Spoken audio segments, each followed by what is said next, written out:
شیشے اکثر خود کو دیکھنے کے لیے استعمال کیے جاتے ہیں، لیکن آج میں آپ کو ایک ایسی کہانی سناؤں گی جو کچھ مختلف ہے۔ اس کی وجہ سے میری پوری زندگی تبدیل ہو گئی۔ میں اس وقت 16 سال کی تھی جب میری دادی وفات پا گئی۔ دادی کے گھر میں کچھ چیزیں تھیں جو ہم اپنے گھر میں نشانی کے طور پر لے آئے۔ ہمارے والد صاحب اچھا کما لیتے تھے، اس لیے ہم نے یہ سوچا کہ ہم اپنے ہی گھر میں رہیں گے بجائے اس گھر میں رہنے کے جو دادی نے ہمارے لیے چھوڑا تھا۔ ہم نے وہاں سے ایک شیشہ اور کچھ چیزیں اٹھائیں۔ شیشہ بہت خوبصورت تھا۔ ہم سب کا دھیان اس شیشے کی طرف گیا۔ ہم خوشی خوشی اس میں خود کو دیکھنے لگے۔ پھر ہم اسے اٹھا کر اپنے گھر لے آئے۔ میری امی نے اسے ہال میں رکھنے کا فیصلہ کیا، ڈیکوریشن کے طور پر۔ ہال کے سامنے ہی میرا کمرہ تھا۔ مجھے اپنے کمرے سے وہ شیشہ بالکل صاف نظر آتا تھا۔ کچھ تو تھا اس شیشے میں۔ وہ پہلی رات اس شیشے کے آنے کے بعد مجھے اندازہ ہو گیا تھا کہ ہم نے اسے لا کر غلطی کر دی ہے۔ میں اپنے کمرے میں بیڈ پر لیٹی ہوئی تھی جب میرا دل کیا کہ میں اس شیشے میں خود کو دیکھوں، لیکن جیسے ہی اس میں نے خود کو دیکھا میرا پورا جسم لرز گیا، کیونکہ مجھے اپنے پیچھے ایک بوڑھی عورت نظر آئی۔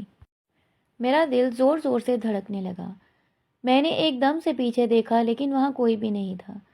میں نے اپنا وہم سمجھ کر دھیان جھٹک دیا، لیکن بات وہاں ختم نہیں ہوئی تھی۔ جیسے جیسے رات ہوتی گئی مجھے بار بار شیشے سے خوف آنے لگا، اور مجھے اس شیشے سے نوک نوک کی آواز آنے لگی، جیسے کوئی باہر آنے کے لیے مدد مانگ رہا ہو۔ اگلے دن میں نے اپنی امی کو بتایا تو انہوں نے مجھے یہ کہہ کر ڈانٹ دیا کہ یہ سب میری ڈراؤنی فلمیں دیکھنے کی وجہ سے ہو رہا ہے۔ مجھے وہ دیکھنی بند کر دینی چاہیے کیونکہ اب وہ میرے ذہن پر اثر انداز ہو رہی ہیں۔ لیکن مجھے اندازہ ہو گیا تھا کچھ تو غلط تھا اس شیشے میں۔ پھر کیا تھا؟ اس شیشے کی وجہ سے میں ذہنی مریضہ بن گئی۔